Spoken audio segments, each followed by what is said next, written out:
Bonjour, 20e siècle, Paul Valéry. Biographie.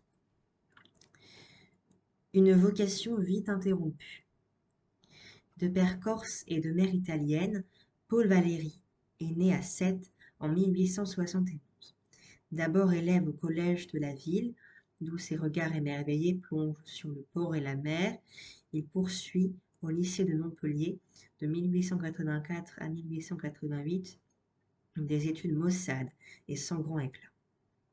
Dès les années du baccalauréat, déçu de ne pas être assez mathématicien pour aspirer à l'école navale, il s'intéresse aux beaux-arts et surtout à la poésie. Il admire Hugo, Gautier, Baudelaire, et quand il entre à la faculté de droit, il a déjà composé quelques poèmes. Rencontre décisive. C'est à Montpellier, durant son service militaire 1889-1890, que diverses rencontres vont préciser son orientation. D'une part, la lecture d'Arrebourg de Huysmans lui révèle Verlaine et surtout Mallarmé.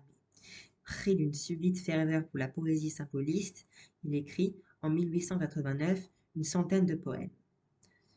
D'autre part, l'année suivante, aux fêtes du 6e centenaire et de l'université de Montpellier, il se lie d'amitié avec Pierre Louis. Ce dernier le mettra en relation avec Mallarmé, Hérédia, Gide, qui lui rend visite à Montpellier, et plus tard avec Claude Debussy.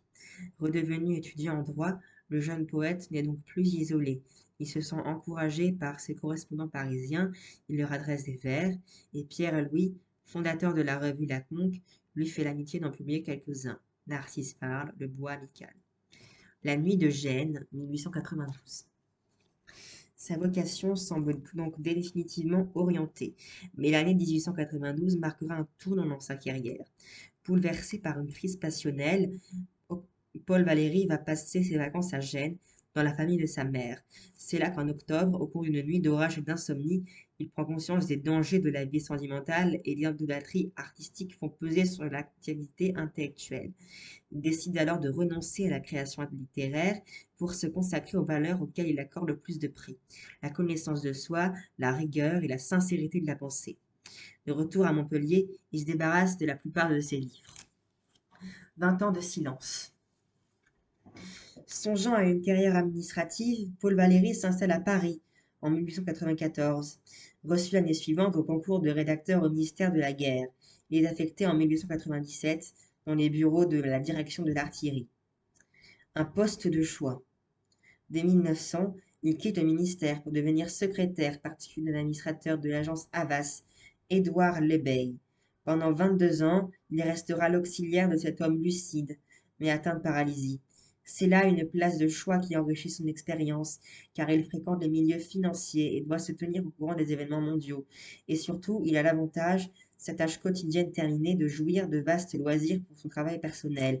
Pourtant, jusqu'à la guerre de 1914, sa production d'écrivain se réduira à peu de choses. Longtemps Valéry croira avoir fait à la poésie des adieux définitifs. Son esprit s'était engagé à d'autres voies. Au cloître de l'intellect.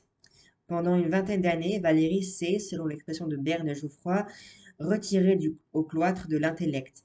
Dès son installation à Paris, dans une chambre austère, meublée d'un tableau noir qui couvre de calculs, il renoue avec les mathématiques, considéré désormais comme un entraînement de l'esprit. Ses préoccupations se lisent dans les écrits qu'il publie au cours de ses premières années à Paris. Introduction à la méthode de Léonard de Vinci, 1895, La soirée de Monsieur Tess, 1896, et un essai prédisant l'expansion systématique de l'économie allemande, La conquête allemande, 1897, titre devenu en 1924 une conquête méthodique. Persuadé en effet que le génie se caractérise par l'application plus ou moins consciente d'une méthode originale, il s'efforce de surprendre les secrets de l'activité intellectuelle. Il consacre tous ses soins à l'exercice de l'intellect. Chaque matin, dès l'aube et pendant plusieurs heures, il note ses réflexions sur les phénomènes mentaux, l'attention, le moi pensant, le rêve, le temps, le langage, le détail réel du vivant. Jusqu'à la fin de sa vie, il se livrera à ses tâches matinales couvrant sa fine écriture 257 cahiers.